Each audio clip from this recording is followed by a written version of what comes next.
தமிழ் நெஞ்சங்கள் அனைவருக்கும் என்னுடைய வணக்கம். சொல்லதிகாரத்தில் கிளவியாக்கம் என்ற பகுதியில் சில சிந்தனைகளை நாம் பார்த்துக் கொண்டிருக்கின்றோம். ஒரு சொல் பல பொருள்களை குறிக்கிறது. அது பல பொருள் ஒரு சொல் என்று சொல்லப்படும். எடுத்துக்காட்டாக மா என்றால் ஓரெழுத்து ஒரு மொழி. அது மா என்பது மா மரமாகவும் இருக்கலாம், மா என்பது விலங்காகவும் இருக்கலாம். விலங்குமா என்று சொல்லுகிற போது அது இருபெயரொட்டு. அதே போல விலங்குமா என்பது விலங்கை குறிக்கும். அரிமா என்று சொல்லுகிற போது சிங்கத்தை குறிக்கும். மாமரம் என்று சொல்லுகிற போது மாமரத்தை குறிக்கும். மா என்பது பல பொருள்களுக்கு ஒரு பொதுவாக இருக்கக்கூடிய ஒரு பொது பெயர். இது போன்ற சொற்கள் ஒரு மொழியில குழப்பமில்லாமல் கையாளப்பட வேண்டும் என்பதற்காக ஒரு இலக்கணத்தை தொல்காப்பியர் சொல்கிறார். தொல்காப்பியத்தில் தெளிவுபடுத்தப்படாத ஒரு பகுதியும் இல்லை. அவ்வளவு சிறந்த ஒரு இலக்கணம் அது. அதாவது முதலிலிருந்து முற்றிலும் எழுதி முரணறுத்து எங்கெங்கெல்லாம் முரண் வரக்கூடுமோ, ஐயம் வரக்கூடுமோ எல்லாவற்றையும் அவர் தீர்த்திருக்கிறார் என்பதற்கு இப்போ நாம பார்க்க போகின்ற 52வது நூற்பா ஒரு அருமையான எடுத்துக்காட்டு. வினை வேறுபடும் பல பொருள் ஒரு சொல். ரெண்டு வகையான வினைகளையும் உடையது ஒரு சொல் வச்சுங்க. மா என்று சொல்லுகிற போது, மா பாய்ந்தது என்று சொல்லுகிற போது அது மரத்தை குறிக்காது, அது விலங்கைத்தான் குறிக்கும். மா பூத்தது என்று சொல்லுகிற போது அது விலங்கை குறிக்காது, மரத்தை குறிக்கும். இப்படி வினை வேறுபடுகிறது. பாய்தலாகிய பூத்தலாகிய வினை வேறுபடுகிறது. இதுக்கு பேரு வினை வேறுபடும் பல பொருள் ஒரு சொல் என்று பெயர். இதுதான் இந்த முதல் அடியில சொல்லுகிறார். வினை வேறுபடும் பல பொருள் ஒரு சொல். வினை வேறுபடும் பல பொருள் ஒரு சொல். வினை வேறுபடா பல பொருள் ஒரு சொல். வினை வேறுபடாத பல பொருள் ஒரு சொல்லும் இருக்கிறது. ஒரு சொல் ஒரு பொருள் தான் பெற்றது என்று சொன்னால் அது வினை வேறுபடாத பொருள். அதிலேயே பல பொருளுடைய சொற்கள் இருக்கின்றன. எப்படின்னா, பொதுவாக மா என்பது மா நின்றது என்று சொல்லுகிற போது மாமரம் நின்றது, விலங்கு நின்றது என்று அது வினை வேறுபடலைங்க. ஒரே வினை இரண்டுக்கும் பொருந்தி வருகிறது. அப்படி வருகிற சொல்லும் ஆயிரு வகைய பல பொருள் ஒரு சொல். பல பொருள் ஒரு சொல் என்பது இரண்டு வகைப்படும். ஒன்று வினை வேறுபடுகின்ற பல பொருள் ஒரு சொல், வினை வேறுபடாத பல பொருள் ஒரு சொல் என்று இரண்டு வகைப்படும். எவ்வளவு அழகா ஒரு தொகை சொல்லியிருக்கிறார் பாருங்க. ரெண்டு வகைப்படுங்கிறத தொகுத்து சொல்லிட்டார். சரி, இதை எப்படி அறிந்து கொள்வது? மா என்று சொல்லுகிற போது அதனுடைய வினையை கொண்டு தெரிந்து கொள்ளலாம் என்று சொல்லுகிற போது, இனத்தை கொண்டும் தெரிந்து கொள்ளலாம், அது சார்ந்திருக்கக்கூடிய சூழலை கொண்டும் தெரிந்து கொள்ளலாம், வினையை கொண்டும் தெரிந்து கொள்ளலாம். அதுல வினையை கொண்டு தெரிந்து கொள்வது ரொம்ப தெளிவா இருக்குங்கிறார் அவர். அதை சேனாவரையரும் அதை அப்படித்தான் சொல்லுகிறார். வினையை கொண்டு ஒரு பொருளினுடைய நிலையை, அது விலங்கா மரமா அல்லது வேறொன்றா என்பதை தெளிவாக அறிந்து கொள்ள இயலும். 3 சொல்றார்: சார்பு, வினம், வினை. இந்த 3 பற்றி ஒரு சொல்லை தெளிவுபடுத்திக் கொள்ளலாம். அதுல வினை ரொம்ப தலைமை உடையது என்று சொன்னார். இப்ப அடுத்த நூற்பா பார்ப்போம். அவற்றுள் வினை வேறுபடுவும் பல பொருள் ஒரு சொல். வினை வேறுபடுகின்ற பல பொருள் ஒரு சொல். அதாவது பூத்தது என்றும் பாய்ந்தது என்றும் 2 வினைகளுக்கு உரியதாக வருகிற மா என்ற ஒரு சொல். வினை வேறுபடுவும் பல பொருள் ஒரு சொல். வேறுபடு வினையினும் இனத்தினும் சார்பினும். இந்த 3ஆலும் எது என்று அறிந்து கொள்ள முடியும். தேரத் தோன்றும் பொருள் தெரி நிலையே. தேரத் தோன்றுங்கிறார். இந்த தேரங்கிறதுக்கு வல்லினம் போட்டு பாருங்க. அது தெளிய தோன்றும்னு பொருள் இருக்கு. தேரத் தோன்றும்னா தெளிய தோன்றும். தேறுதல் என்றால் தெளிதல். இடையினம் போட்டீங்கன்னா தேர்தல்னா தெரிந்து எடுத்தல். அது வேற. இந்த வேறுபாடுதான் பல பேரால் உணரப்படலை. தேறுதல் என்றால் தெளிதல் என்று பொருள். அதனால்தான் கண்ணுக்கு இன்னொரு பெயர் தேரல் அப்படின்னா தெளிந்ததுன்னு பொருள். கல்லை மரத்துல இருந்து இறக்கி வச்சுட்டு உடனே குடிக்க மாட்டான். அது தெளிகிற வரையில பொறுத்திருப்பான். அது தெளிந்த பிறகு அதை பன்னாடையால இருப்பான், வடிகட்டுவான். அதற்கு பிறகு தெளிய வைப்பான். அதனால சேரல்னு பேர். ஔவையார் பாடுகிற போது கேட்கெடுப்பன்னு நாட்படு சேரல், இந்த அடியை நான் ரொம்ப சுவைக்கிறது வழக்கம். அதாவது கள்ள சுவைக்கலைன்னாலும் இந்த அடியை சுவைக்கலாம். எப்படி என்றால் கேட்கெடுப்பன்னு நாட்படு சேரல். இந்த அம்மாவுக்கு எப்படி தெரிஞ்சதோ தெரியல ஔவையார். ஔவையார் மது அருந்துவதாக அந்த பாட்டு சொல்லுகிறது. சிறிய கட்பெரியே எமக்கியுமன்னே பெரிய கட்பெரினே யாம்பாடு தாமகிழ்ந்து உண்ணுமன்னே என்று அதிகமான இறந்த போது பாடுறாங்க அந்த அம்மா. ரொம்ப உருக்கமான ஒரு பாட்டு. இந்த பாட்டிலே ரொம்ப சிறந்த அடியதுன்னா, மார்பிளையா பாய்ந்தது இந்த வேல், பகைவன் எரிந்த வேல் உன்னுடைய மார்பிளா பாய்ந்தது இல்லை இல்லை, இறந்து நிற்கக்கூடிய புலவனுடைய நாட்கள் அல்லவா போய் தொலைச்சிட்டுது. இனி பாடுனரும் இல்லை, பாடுனருக்கொன்று ஈகுனரும் இல்லை என்று அந்த அம்மா பேசுறாங்க. ஔவையார் பேசுறாங்க. ஔவையாரை பெற்றதற்கு இந்த தமிழ் இனம் அவ்வளவு பெருமைப்படும் சங்ககால ஔவையாரை. ஏனென்றால் அவ்வளவு மூத்த புலமை ஒரு பெண்ணிடம் இருந்தது என்பது ஒரு பெருமைக்குரிய செய்தி. அந்த காலத்துல 2500 3000 ஆண்டுகளுக்கு முன்னால பிறந்த ஒரு பெண் இந்த அகிலத்தை தன்னுடைய புலமையினாலே ஆட்டி இருக்கிறார். அதனால அந்த தேரல்னு சொல்லும்போது கேட்கெடுப்பன்னு நாட்படு தேரல், திரள் கொட்டினது மாதிரி இருக்குமா அதை குடிச்சா கல்ல. நாட்படு தேரல்னா பல நாளாக பூமிக்கு கீழே புதைத்து வைத்திருந்த கல், குளித்தது, குளித்த கல். அத இவரு ஔவையார் இப்படி பாடிட்டாரு, திருவள்ளுவர் இப்படி பாடுறாருங்க. உண்டால்தான் கல் அப்படிங்கிறவனுக்கு கண்டால்தான் காமம்னாரு. கண்டாலே காமம்னாரு. அதாவது கல்லு கூட உண்டால்தான் போத வரும், ஆனா காதலர் ஒருவர் பார்த்து கொள்கிற அந்த பார்வையிலே போதை இருக்கிறதுன்னு மயக்கம் இருக்கிறது என்று அவர் சொல்லுகிறார். இதெல்லாம் ரொம்ப அரிய செய்திகள். அதனால தேரல்ங்கிறத நினைவில் வச்சுங்க, அது தெளிந்ததுன்னு பொருள், ரொம்ப தெளிவுடையது என்று பொருள். அதுக்கு இடையிடம் போட்டு விட்டா அதுக்கு பொருள் வேற என்று தெரிந்து கொள்ளுங்கள். தேரத் தோன்றும் பொருள் தெரி நிலையே. இப்ப இணையாலும் இனத்தாலும் சார்பாலும் இந்த மூன்றுக்கும் நான் எடுத்துக்காட்டு சொல்றேன். இப்ப பாருங்க, ஒரே சொல்றான், மாதான். மா என்பது மரத்தையும் குறிக்கும், வண்டையும் குறிக்கும், இனத்தையும் குறிக்கும். மா என்பது விலங்கையும் குறிக்கும், மரத்தையும் குறிக்கும், வண்டையும் குறிக்கும். மூன்றுக்கும் ஆகி வரக்கூடிய ஒரு சொல் இந்த மாங்கிறது. இப்ப மா பூத்தது என்று சொல்லுகிற போது அது வினையால் அது மரம் என்பது தெரிந்தது. ஏன்னா மற்ற ரெண்டுக்கும் பூத்ததுங்கிறது செல்லாது.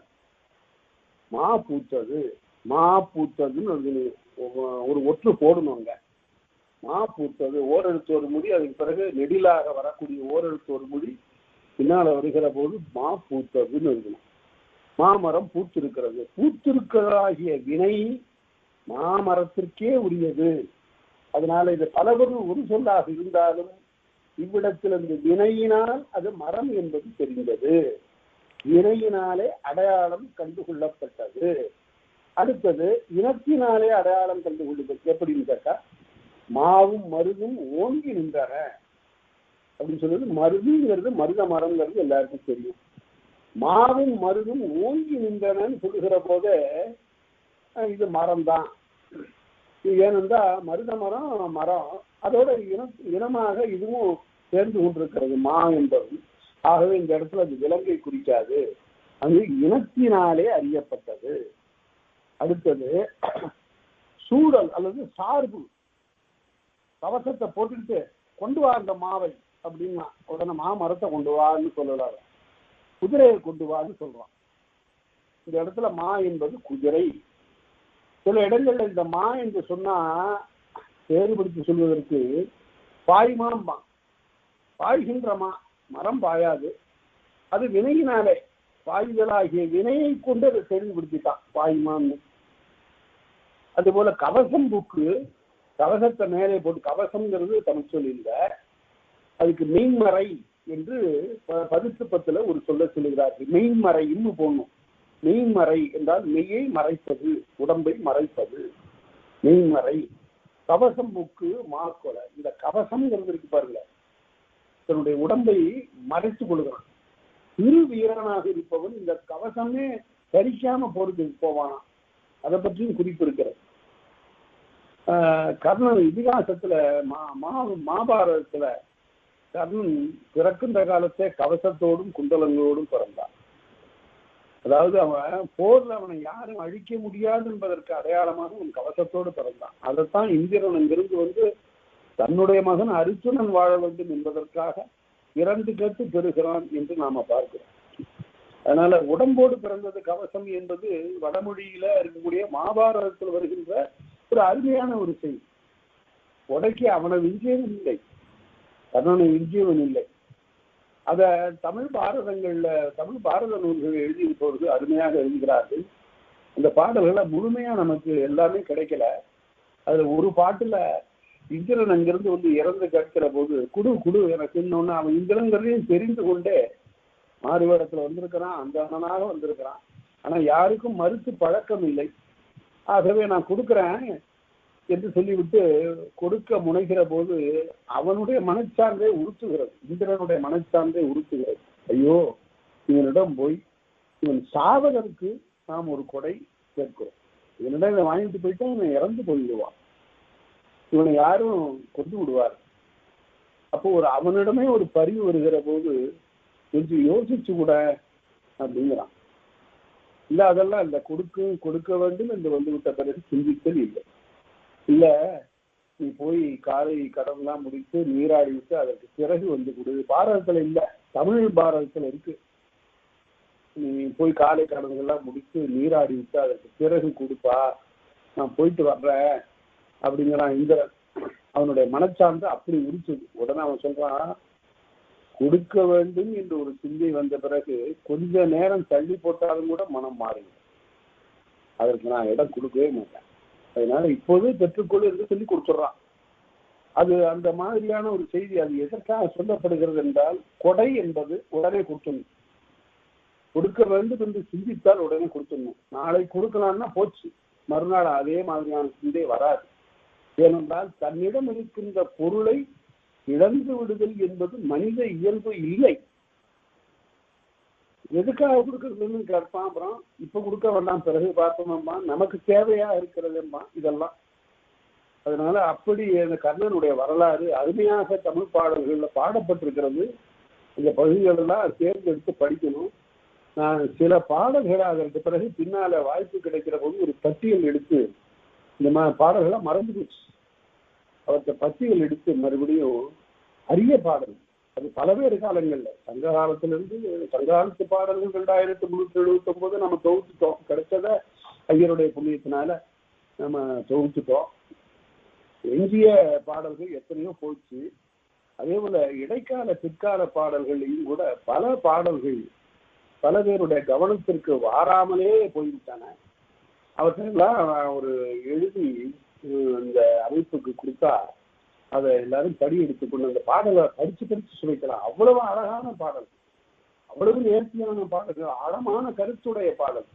எந்த ஒரு மேடையிலையும் அந்த பாடல்களை சொல்லி அவர்களுடைய கேட்பவர்களுடைய உள்ளத்தை ஈர்க்கலாம்.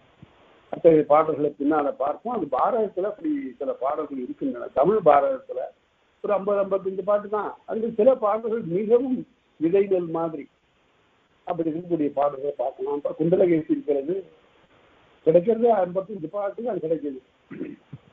அதுல 1-2 பாடல்கள் மிக மிக உயர்ந்தது.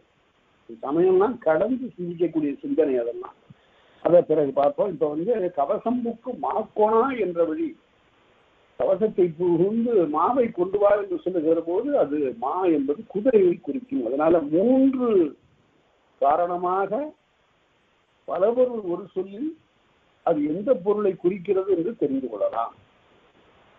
ஒன்று வினையால் அறிதல், இன்னொன்று இனத்தால் அறிதல், இன்னொன்று சார்பால் அறிதல். வினையினும் இனத்தினும் சார்பினும் சேரத் தோன்றும் பொருள் பெரி நிலையே. என்ன அழகான ஒரு நூற்பாடு! இந்த 3 காரணம் கொண்டு நாம் ஒரு பொருளை சரியாக இது விலங்கா பறவையா, அது வண்டாகிய பறவையா அல்லது மரமாகிய பயிரா என்றெல்லாம் அறிந்து கொள்ளலாம் என்று தாவரம் அப்படின்னு சொல்ற. மரம் ஒரு தாவரம். இந்த தாவரம்ங்கிறது வட சொல் தாவர ஜங்கமம். இன்னும் பத்திரம் எழுதும்போது தாவர ஜங்கம சொத்துக்கள் எழுதுவாங்க. அதாவது அந்த தாவரம் என்பதற்கு தமிழ் சொல் எதுன்னு கேட்டாங்க. இன்றைக்கு ஒரு நாள் அயல் நாட்டில இருந்து தொலைபேசியில என்னிடம் கேட்டாங்க. அதுக்கு நிலைத்திணை கிடைங்கிற சொல்லு அவ்வளவு தேர்ந்த ஒரு தமிழ் சொல். அது நிலைத்திணை. நிலைத்திணை. சரி, அப்ப விலங்குகளுக்கு என்ன பெயர்?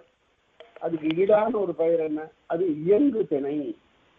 நிலைத்திணைங்கிறது நிலையா இருக்கிற திணை. மாவடை மரவடை என்றும் சொல்லுவது வழக்கம். மாவடைங்கிறது விலங்கை குறிக்கும், மரவடைங்கிறது மரங்களை எல்லாம் குறிக்கும். அவங்க அந்த ரெண்டு சொற்களும் அருமையான சொற்கள். சரி, இப்ப இன்னும் இந்த நூற்பாவை தெரியவே பார்க்கலாம். இப்ப இந்த இடையே வழியில தொல்காப்பியம் பல பேர் இப்ப நடத்துறாங்க. ரொம்ப மகிழ்ச்சிக்குரியது. அது ஏதோ தொல்காப்பியத்தை சொல்லுகிறார்கள், இதற்கு பொருள் சொல்லுகிறார்கள். அது நிறைய பேர் நடத்த தொடங்கி இருக்கிறாங்க. என்ன என்றால் ஒரு நாள்ல 2 இயல் கூட போகுது. அதாவது நூற்பா சொல்றாங்க, பொருள் சொல்றாங்க. அதாவது இக்கால பொருள் சொல்றாங்க. அதாவது சேராவரையரோ நச்சினார்க்கினியரோ தெய்வச்சிலையாரோ அந்த மாதிரி எல்லாம் வேறுபாடுகள்லாம் பார்க்காம அது சில சமயத்துல சரியா இருக்கும், சில சமயத்துல சரியா இல்லாம போகும். ஆனாலும் எப்படியோ ஒரு செய்தி பரவுதல் என்பது வரவேற்கத்தக்கது. அது யார் சொன்னாலும் அப்படியெல்லாம் முயற்சியெல்லாம் இருக்கிறது. அது வருவாய் கருதி சொல்லக்கூடிய சில பேர் இருக்கிறாங்க. அந்த முயற்சியும் போற்றத்தக்கது. சரி, குற்றம் இல்லை. எப்படியாவது தொல்காப்பியம் போய் சேர்ந்தா சரி. ஒரு காலத்துல தொல்காப்பியம் பாடம் சொல்லக்கூடியவர்கள்ங்கிறவங்க சில பேர் தான் இருந்தார்கள். இப்பவும் அப்படித்தான் ஆகிவிட்டது. அதனால அப்படியெல்லாம் பார்க்கலாம், படிக்கலாம். இப்ப நான் இந்த நூற்பார்வை மேலும் கொஞ்சம் தெளிவாக ஆக்கணும்னு சொல்றேன். நாகம்னு ஒரு சொல்லு இருக்கு. நமக்கு தெரிஞ்சதெல்லாம் நாகப்பாம்பு. நாகப்பாம்பு என்பதற்கு இலக்கணம் சொல்லுகிற போது நான் முன்பே சொல்லியிருக்கிற பாம்பு என்பது ஒரு பொது பெயர், நாகம் என்பது ஒரு சிறப்பு பெயர். ஒரு குறிப்பிட்ட பாம்பு வகைக்கு பேர் நாகம் அப்படின்னு பெயர். நாகப்பாம்பு அப்படின்னு சொன்னா இருபெயருட்டு பண்பு தொகை. பாம்பு பொது பெயர், நாகம் சிறப்பு பெயர். நாகப்பாம்பு என்று சொல்லுகிற போது இருபெயருட்டு பண்பு தொகை என்று சொல்லுது. இந்த நாகம் என்பதற்கு பாம்பு என்று ஒரு பொருள் உண்டு, மலை என்று ஒரு பொருள் உண்டு, நாகவல்லி மரம் என்று ஒரு பொருள் உண்டு, யானை என்று ஒரு பொருள் உண்டு. இத்தனை பொருள்களும் நாகம் என்பதற்கு இருந்தால் ஒரு இடத்துல இந்த நாகம் என்ற சொல் வருகிற போது நான் நாகத்தை கண்டேன் அப்படின்னா எதை பார்த்தான்? பாம்பை பார்த்தானா, மலையை பார்த்தானா, மரத்தை பார்த்தானா, யானையை பார்த்தானான்னு தெரியல. இப்ப நீங்க சொல்லியிருக்காருல தொல்காப்பியர் அடையாளம் என்று கொள்வதற்கு 3 வழி சொல்லியிருக்காரு. இணையாரும் இனத்தாலும் சார்பாலும். இணை இனம் சார்பு இந்த 3 கொண்டு அது என்ன என்று தெரிந்து கொள்ளலாம். நாகம் சீரிற்று, இணையால் தெரிந்து கொள்ளலாம். என்ன தெரிந்து கொள்ளலாம்? நாகம் சீரிற்றுன்னா இது பாம்பு என்று பொருள். மலை சீரிற்றுன்னு வராதில்லை. அதனால நாகம் சீரிற்று என்று பொருள். சரி, நாகம் மிதித்தது அப்படின்னு சொன்னா அது யானை. யானை மிதித்தே கொள்ளும். அறிந்தறிந்தும் பாகரையே கொள்ளும், எரிந்தவேல் மெய்யதா வாழ் குலைக்கும் நாய் என்று நாலடியார் சொல்லுவார். அதாவது நட்புன்னு எப்படி இருக்கணுங்கிறதுக்கு நாலடியார் சொல்லுகிறான். யானை அணையவர் நண்பூரி நாயனையா தென்மிகளி குடல் வேண்டும். யானை மாதிரி இருக்கிறவனுடைய நட்பு கூடாது, நாய் மாதிரி இருக்கிறவனுடைய நட்பு வேண்டும். ஏன்டா யானை அறிந்தறிந்தும் பாகனையே கொள்ளும். அதுக்கு மதம் பிடிச்சிட்டா அடையாளமே தெரியாது. யானை அறிந்தறிந்தும் பாகனையே கொள்ளும், எரிந்த வேல் நெய்யதா வாழ் உழைக்கும் நாய்.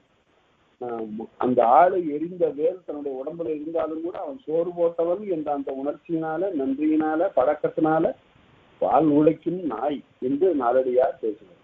நட்புக்கு அருமையான ஒரு இலக்கணத்தை அவர் சொல்லுகிறார். திருக்குறளுக்கும் நாலடியாருக்கு என்ன வேறுபாடு என்றால், திருக்குறள் செய்தியை அப்படியே சொல்லும், அதுக்கு ஒரு ஊமை சேர்த்துக் கொள்ளும் நாலடியார். விளக்குவதற்காக ஒரு உவமை சேர்த்து சொல்வது உண்டு. அதனால நாலடியார் எம்பெருங்குன்றத்து 1000 முனிவர்கள் பண்பொருந்து பாடிய 400 என்று சொல்லுவார். 400 பாடல்களை பாடி கொடுத்துருக்காங்க, நாலடி 400. அதனால அதை பார்த்தாங்க, இந்த கருத்து சிறப்பை பார்த்து 6 சேர்த்தாங்க, நாலடியார் என்று சேர்த்தாங்க. அது ஒரு மதிப்புமிக்க ஒரு நூல் என்று பொருள். இப்ப நாகம் மிதித்தது என்று வந்தால் அது வினையினாலே அது தெரிந்து விட்டது. அதே போல நாகம் பூத்ததுன்னு சொல்லுங்க, அப்ப அது நாக மரம் என்பது தெரியும். அதே போல நாகம் ஓங்கி நின்றது அப்படின்னா அது மலை. அதனால வினையினாலே இவற்றை தெரிந்து கொள்ளலாம். இதே போல இனத்தாலும் சார்பாலும் தெரிந்து கொள்ளலாம். நாகமும் சாரையும் ஊர்ந்து சென்றன அப்படின்னு சொல்லுகிற போது நாகம் சாரை ரெண்டும் பாம்பு. சூழலால் தெரிந்து கொள்வது, சார்பினாலே தெரிந்து கொள்வது, அதே அது இனத்தினாலே தெரிந்து கொள்வது என்று பொருள். அதே போல சார்பு சூழலால தெரிந்து கொள்வது. நாகம் புற்றில் இருந்து வெளிப்பட்டது அப்படின்னு சொல்லுகிற போது அது சார்ந்திருக்கக்கூடிய இடம் புற்று, அது பாம்பு என்று பொருள். இவ்வாறு ஒரு விளங்க பல பொருள்கள் உடைய ஒரு சொல்லை அது என்ன பொருள் குறிக்கிறது என்பதை வினையினாலும் இனத்தினாலும் சார்பினாலும் அறிந்து கொள்ளலாம் என்பது இந்த 2 நூற்பாக்களில் தெளிவுற ஆசிரியர் சொல்லியிருக்கிறார் என்று பார்க்கிறோம். அடுத்தது, ஒன்று வினை மருங்கின் ஒன்றி தோன்றும் வினை வேறுபடா பல பொருள் ஒரு சொல் வினையுங்காலை கிளந்தாங்கு இயலும். சரி, இது கொஞ்சம் குழப்பமா இருக்கு, 2க்கும் பொருந்துறாத வருது வினை, என்ன செய்யறது அப்படின்னு ஒரு கேள்வி. அப்படின்னா மா வீழ்ந்ததுன்னு சொன்னா என்ன சொல்லுவது? மரம் வீழ்ந்ததுன்னு எடுத்துக்கொள்ளலாம், அல்லது குதிரை வீழ்ந்தது என்றும் போர்க்களத்துல குதிரை வீழ்ந்தது என்று எடுத்துக்கொள்ளலாம். இந்த இடத்துல வினையினாலே நமக்கு தெளிவாகவே என்னங்க பண்றது அப்படின்னு கேட்கலாம். வினையினாலே தெளிவுபடலாம் என்று 2 நூற்பாக்களை சொல்லிட்டீங்களே, இங்கே வினையினாலே தெளிவுபடலையே. மா விழுந்தது என்று சொல்லுகிற போது மரத்துக்கும் வருகிறது, குதிரைக்கும் வருகிறது. என்ன செய்வது? ஒன்று வினை மருங்கி ஒரே வினையாக வருகின்ற காலத்தில் ஒன்றி தோன்றும் வினை வேறுபடா பல பொருள் ஒரு சொல். வினை வேறுபடலை. இங்க வீழ்ந்ததுங்கிற ஒரே வினைதான் 2க்கும் இருக்கு. வினையுங்காலை என்ன செய்வது? கிளந்தாங்க இயலும். கிளந்து சொல்லப்படும், வெளிப்பட அதை தெளிவாக்குவதற்கு என்ன சொல்லணுமோ அதை சொல்லு அப்படின்னா எப்படி சொல்றது? மா வீழ்ந்தது என்றால் தெளிவு இல்லையா? மா மரம் வீழ்ந்தது என்று தெளிவா சொல்லிடு. மா மரம் வீழ்ந்தது. அதே போல விலங்குமா வீழ்ந்தது அப்படின்னு சொன்னா குதிரை, மா மரம் வீழ்ந்ததுன்னா மரம். அதனால வீழ்ந்தது என்ற வினை சொல் தெளிவுபடுத்தப்பட முடியாத நிலையில் மேலும் ஒரு சொல்லை கொடுத்து அது விலங்கா மரமா என்பதை தெளிவுபடுத்துக என்று இந்த நூற்பாவில சொன்னார். கிளத்தல் அப்படின்னு வெளிப்பட சொல்றது. அதாவது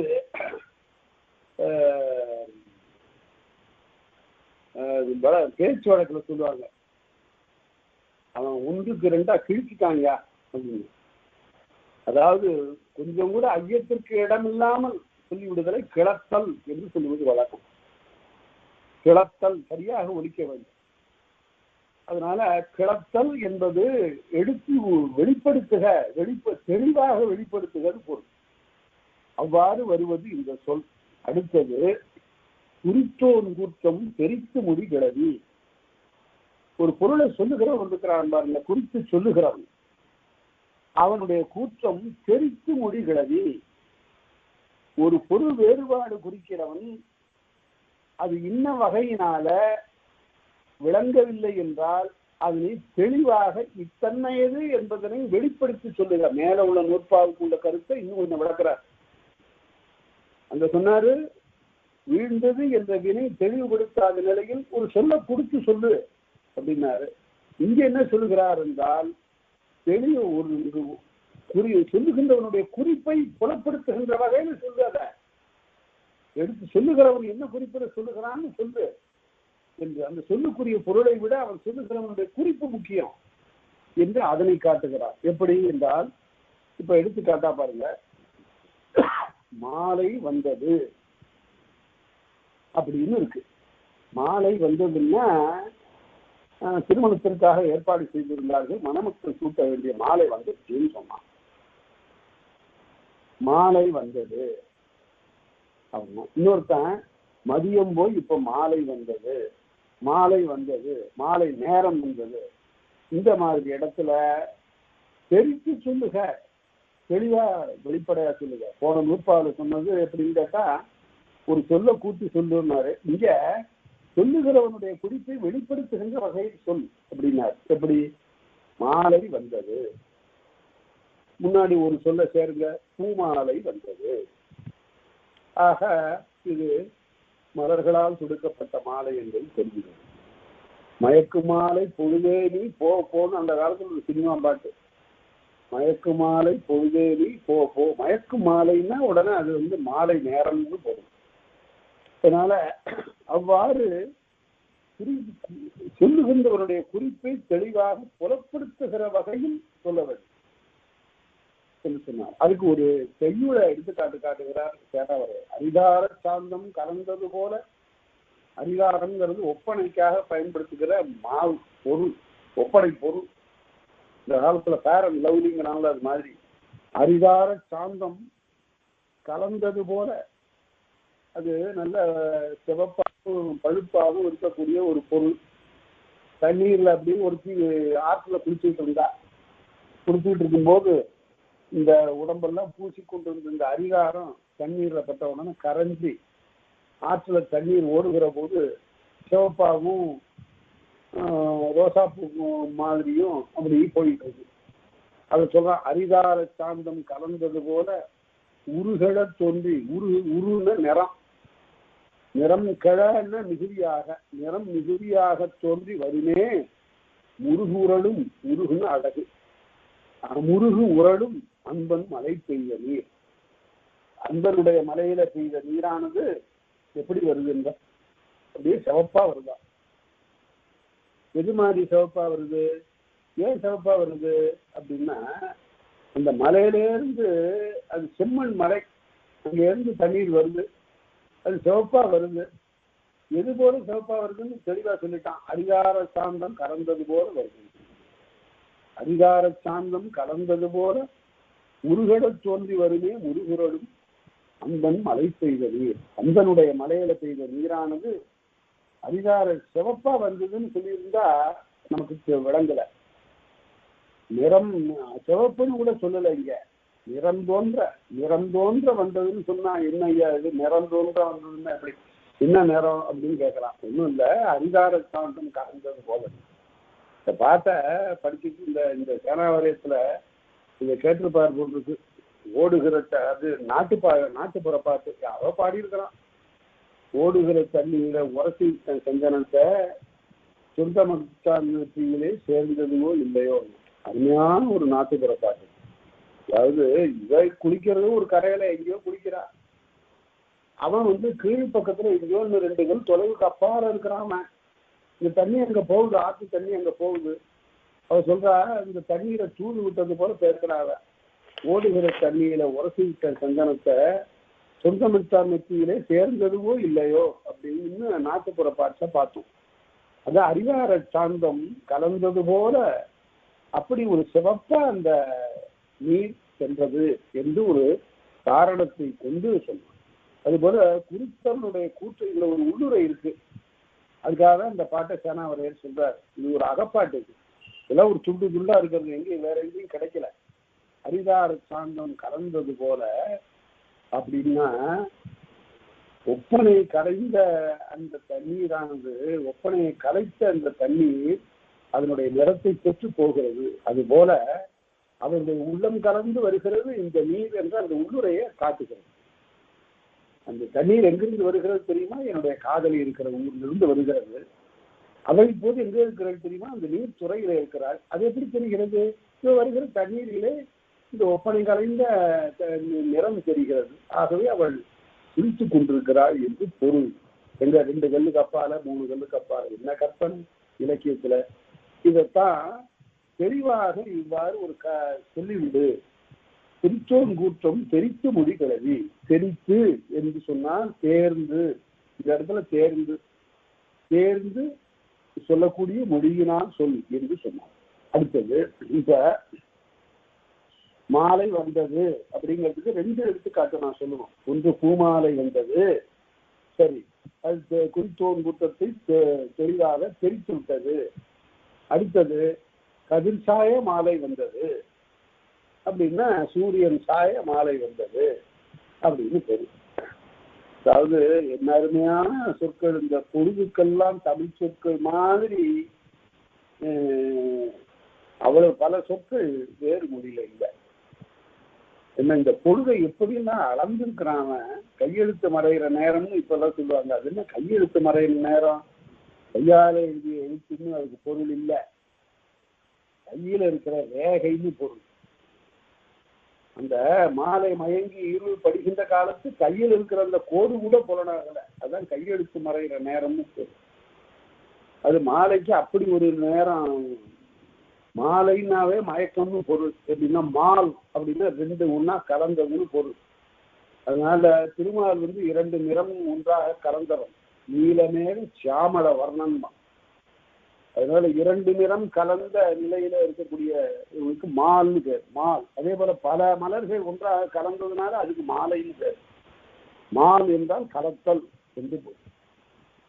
அதே போல அறிவு 1 2 ஆகிட்டுதுன்னா 2ஆக பிரிந்து விட்டதா அது மால்னா பைத்தியம்னு போதும். மால் இவன் என்ன மனநினைவில் ஒத்தனை பேசின்னு மாணிக்க வாசகர் பேசுவார். மால்னா மயக்கம், அதாவது பல ஒன்றாக கலத்தல். அந்த கதிர்சாய மாலை வந்தது.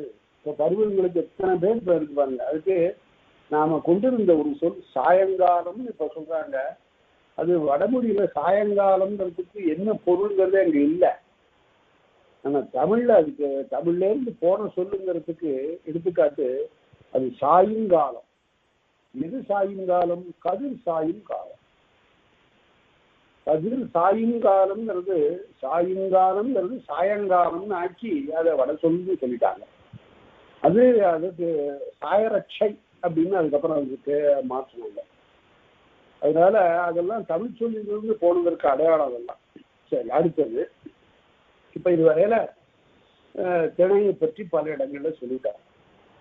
ஒரு சொல் மயங்க வருகின்ற காலத்து அதனை தெளிவுபடுத்திக் கொள்ளுகின்ற வழி எது என்பதனை பற்றி ரொம்ப அருமையாக சொன்னார். இணையினும் இனத்தினும் சார்பினும் தெரிந்து கொள்ளலாம் என்று சொன்னார். எது சொல்றதா இருந்தாலும் குறித்தோன் கூட்டத்தை தெளிவாக புலப்படுத்துகிற வகையில சொல்லு, செய்தியை விளங்குகிற வகையில் சொல்ல வேண்டும். அதாவது ஒரு இணரூற்று நாராமலரணைய கற்றது உணர விரித்துரையாதார். அதனால எதா இருந்தாலும் தெளிவாக சொல்ல வேண்டும், கருத்தை புலப்படுத்துகிற வகையில சொல்ல வேண்டும். அதாவது திணைக்கு இப்ப புறநடை சொல்றாரு.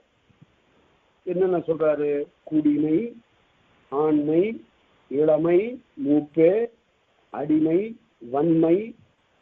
இந்த வன்மை அப்படின்னு ஒழிக்கிறதுக்கு வன்மை அப்படின்னு ஒழிக்கிறதுக்கு வேறுபாடு இருக்கு. ரன்னகரம் வன்மைன்னா வலிமை, வன்மை அப்படின்னு தன்னகரமாக சொல்லியிருக்கானால் அது வள்ளன்மை, வள்ளல் தன்மை.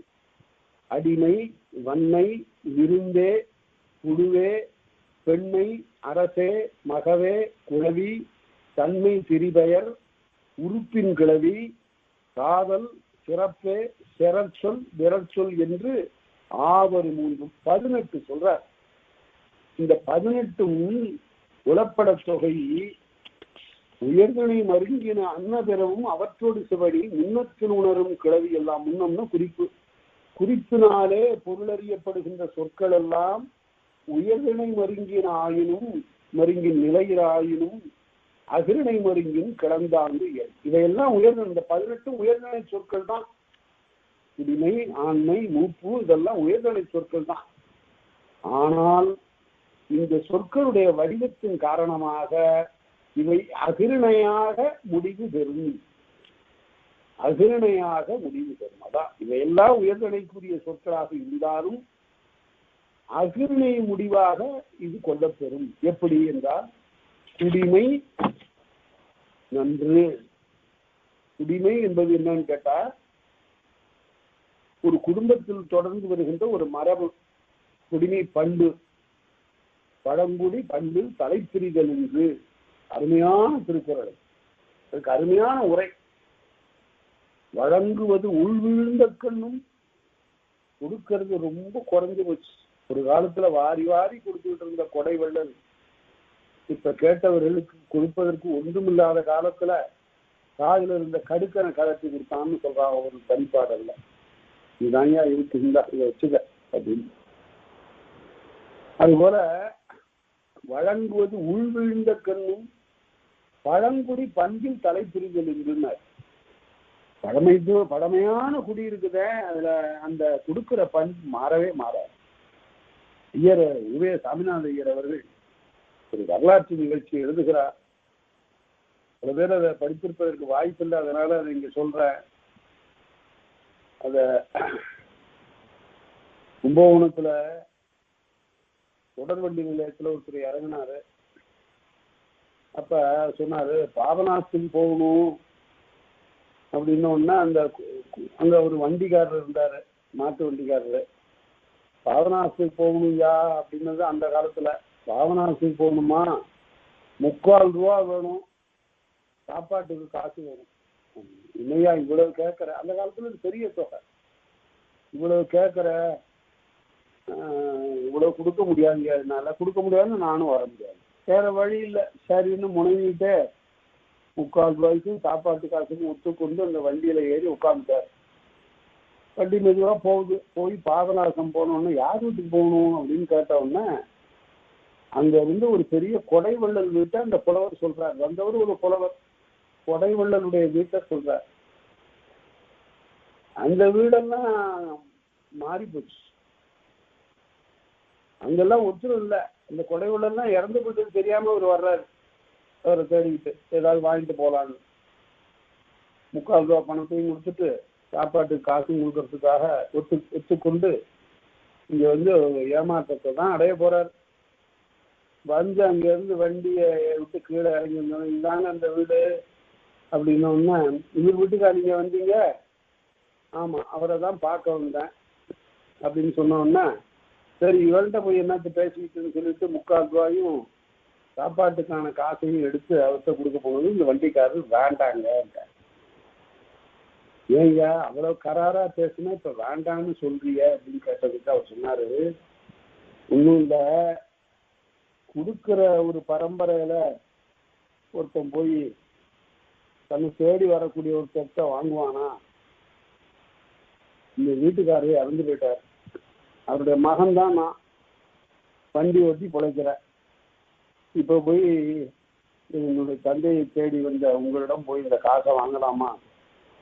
நான் கொடுக்குற பரம்பரையாச்சு, என்னுடைய குருவியில் அந்த பண்பு இன்னும் இருக்கணுமே, அதனால வேண்டாங்க ஐயா, போயிட்டு வாங்க. இந்த நிகழ்ச்சி உண்மையில நிகழ்ந்தது. இவ்வாறெல்லாம் கொடுக்கின்ற வள்ளல்கள் இருந்திருக்கிறார்கள். வழங்குவது உள்விழுந்த கண்ணும் பழங்குடி பண்பில் தலைப்பிரிதல், அந்த பண்பு மாறாது. கொடுக்கணுங்கிறவருடைய பண்பு மாறவே மாறாது. அது ரெண்டு வகையாக நான் சொல்வது வழக்கம். உடன்பாட்டாலும் எதிர்மறையாலும் சொல்றது வழக்கம். கொடுக்க வேண்டும் என்பவனுடைய உள்ளம் மாறவே மாறாது, அது நல்ல உடன்பாடு. இன்னொன்று, சீட்டாட போகிறவனுடைய உள்ளமும் மாறாது. ஆடி தோக்குங்கிற அந்த உள்ளம் ஆடுனா தோக்கத்தான் போறான். ஒன்றைதி 100 இடக்கும் சூதற்கும் உண்டாங்கொள் நன்றைதி உய்வதோர் ஆறுனார் செல்வாசியர். அதனால அந்த சூதாடி பிழைக்கிறவனுக்கும் இந்த மனசு மாறாது, கொடுக்கிறவனுக்கும் இந்த மனசு மாறாது. நன்மை தீமை ரெண்டுலையும் இப்படி இருக்கு.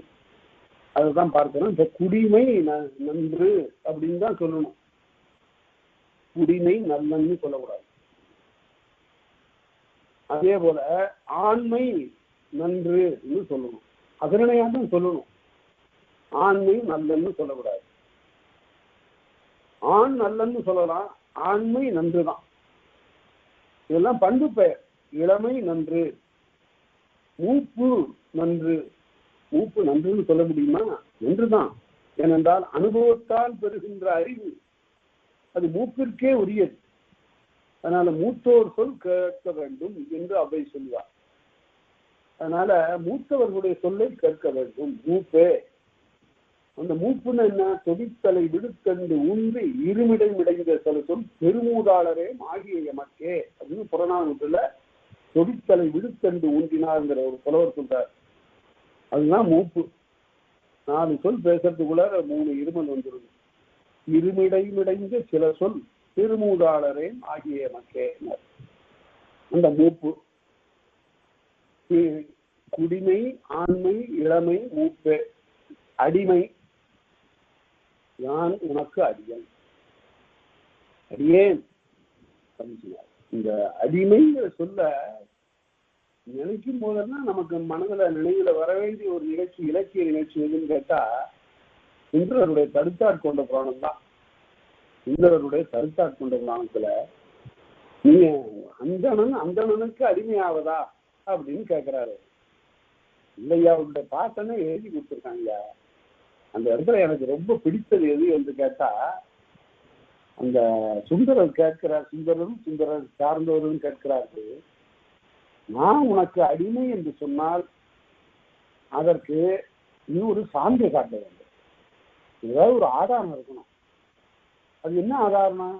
ஆட்சியில் ஆவணத்தில் அயலார் காட்சியில் 3இல் 1 காட்டுவாய். விட்னஸ்ங்கிறதுக்கு இப்ப சட்ட புத்தகத்துல என்ன சொல்லியிருக்குதோ அதை சொல்லியிருக்காரு 12ஆம் நூற்றாண்டுல சேர்க்கிறார். ஆட்சியில் ஆவணத்தில், ஆட்சின்னு பொசஷன், இது என்னுடையது என்று காட்டுவதற்கு ஒரு பொசஷன் வேணும், பொசஷன் காட்டணும், சான்று காட்டணும். நான் இவ்வளவு காலமா வச்சிருக்கேன், இது என்னுடைய ஆதிக்கத்துலதான் இருக்கு அப்படின்னு. சட்டத்திலையும் பார்த்தீங்கன்னா தெரியும், 12 ஆண்டுகளுக்கு மேல ஒரு மனையை அவனுடைய போக்கில் வச்சிருந்தா அது அவருடையது, பொசஷன், ரைட் ஆஃப் பொசஷன். ஆட்சியில் ஆவணத்தில், டாக்குமெண்ட், பதிவு செய்த பத்திரம் வச்சிருக்கையா அப்படின்னு சொல்லலாம். ஆட்சியில் ஆவணத்தில் அயலார்ந்தும் காட்சியில், காட்சின்னு விட்னஸ். இந்த 3 தான் கேஸே, வழக்கையே உருவாக்குவது, வழக்கிற்கு ஆதாரமாக இருப்பது இந்த 3 தான். ஆட்சியில் ஆவணத்தில் அயலார் காட்சியில் 3இல் 1 காட்டு. இந்த 3 ஏதாவது 1 காட்டு பார்ப்போம் என்று ஆண்டவனை அறைகூறு கொடுக்கிறார் சுந்தரர். அதனால இந்த அடிமை, நீ எனக்கு அடிமை என்று சொல்லுவது, அடிமை, வன்மை, வன்மை என்பது வலிமையை குறிப்பது, விருந்து என்பது புதியதாக வருவது. 2 செய்திகளை மட்டும் இங்க நினைவில் வைத்துக் கொள்ளுங்கள். விருந்தும் மருந்தும் 3 நாள் அப்படின்னு பிற்காலத்து பழமொழி. 3 நாள்ல மருந்து கேட்கணும். அதே போல விருந்தினர் 3 நாளைக்கு மேல தங்கக்கூடாது. அப்படி தொடர்ந்து தங்குவாங்க. ஆனால் அவங்க நம்முடைய வீட்டோட ஒரு உறுப்பினர், உறவினர் என்று கொள்ளத்தான் வேண்டும். அப்படி அந்த நிலையில் தான். அதனால பழைய காலத்துல இதுல புறநராற்று படையில் தான் சொல்லுவோம், விருந்தாக வந்த இந்த புலவர்கள் எல்லாம் நாங்கள் ஊருக்கு போய் வர்றோம்னு சொல்றான். இதனால் இங்க தங்கிட்டோம், 3 நாள் தங்கணும், உன்னுடைய உபசரிப்பினாலே, உன்னுடைய விருந்தோம்பலினாலே நாங்கள் மிக மிக உடம்பே செழுமையாயிட்டோம். எங்களை பார்த்தாவே எங்க உறவினர்களுக்கு இப்ப அடையாளம் தெரியாது. அது அப்படியே சொல்றாரு, ஆலை அன்னதோர் உண்மையும் மாலை கண்டோர் மருளும் வண்டு சூழ் நிலையும் அப்படிங்கிறார்.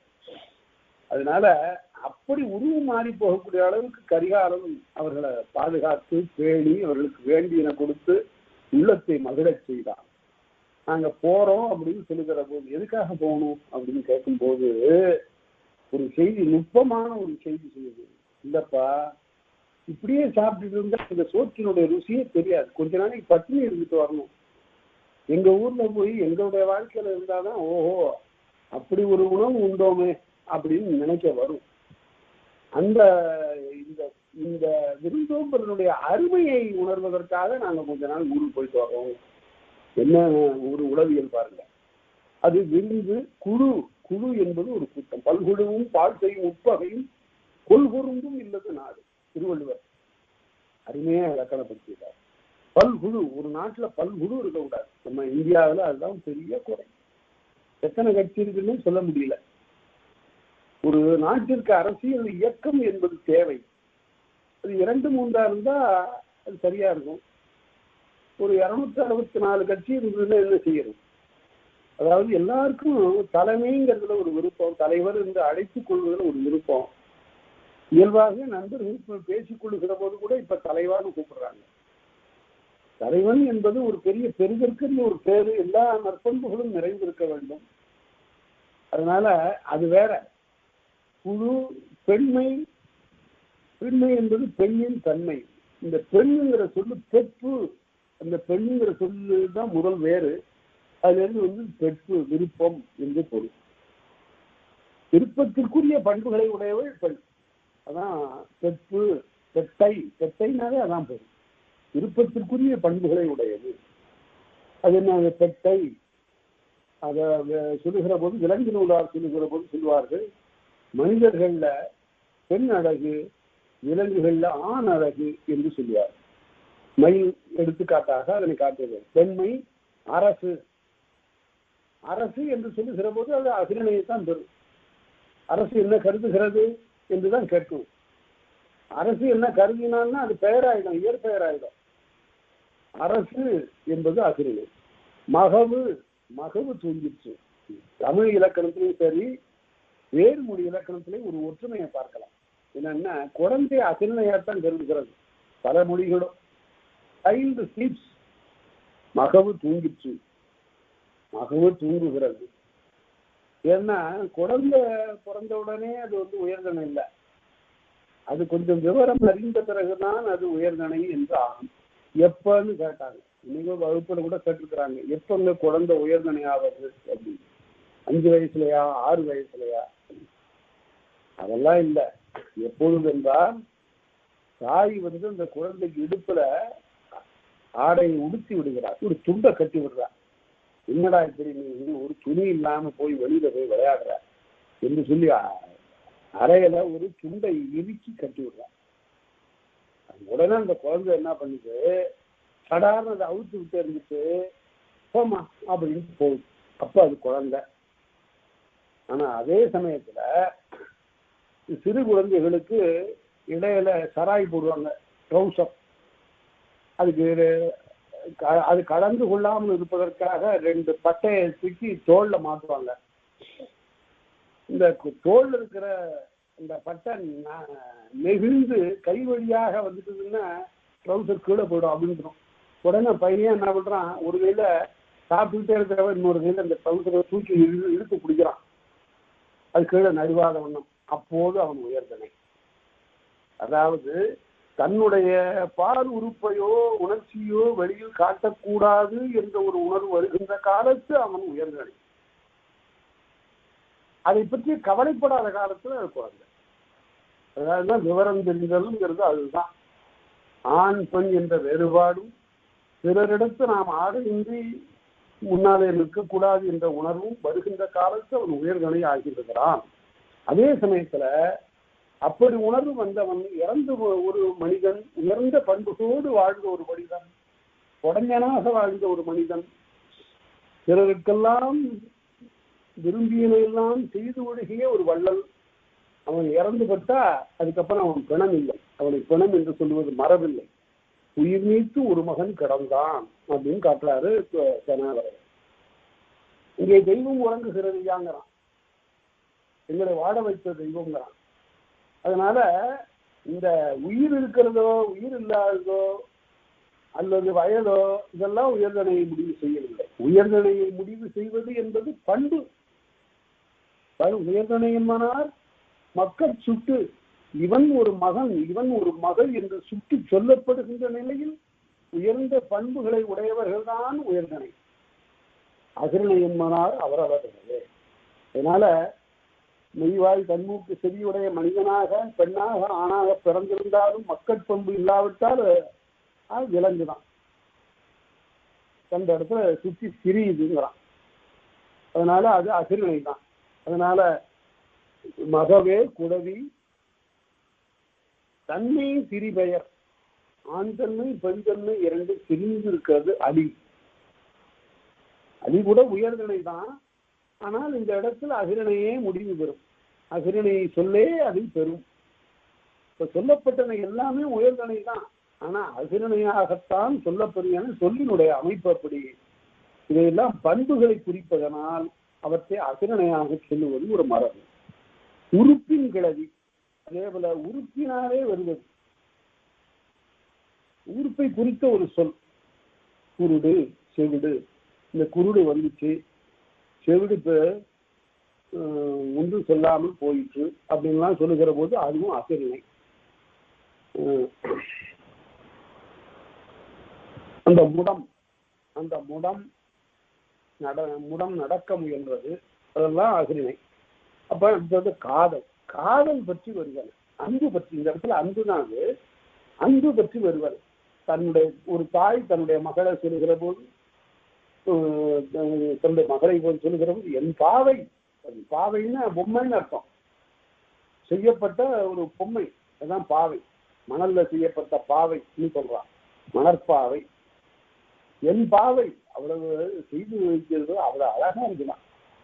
என் பாவை, என் கண்மணி என்று சொல்லுகிற போது அப்படி காதலினாலே அதே போல ஆண் மகனை சொல்லுகிற போது என் காதல், இன்னும் ரொம்ப சொல்லணும்னா என் கண்டுகுட்டி அப்படின்னு ஒரு தாய் தன்னுடைய மகனுக்கு என் கண்டுகுட்டி அப்படின்னு. அது அப்போ உயர்தனை இல்லையா? உயர்தனை இந்த இடத்துல கண்டுகுட்டின்னு வந்துட்டதுனால காதல் சொல்லாக வருவதனால் அது அகிரணையாக சொல்லப்படும். அடுத்தது சிறப்பினாலே வருது. சிறப்பினாலேன்னு எப்படின்னா, என் கண் வந்தது அப்படின்னு, அதாவது என்னுடைய கண்ணே வந்தது என்று சொல்லுகிறது போல சிறப்பினாலே வருவது. என் ராசா வந்தது, என் ராசிமுட்டி வந்தது என்றெல்லாம் சொல்லுகிற போது உயர்தனையாக வருவது. சிறச்சொல் சிற்றத்துக்கு கோபத்தினாலே சினத்தினாலே வைதற்சொல். சிறச்சொல் என்பது வைதற்சொல். எப்படின்னு கேட்டா, முண்டம் பேசிச்சு அப்படிங்கிறான். அவன் தலையெல்லாம் இருக்கு, ஆனா முண்டம் பேசிச்சுங்க.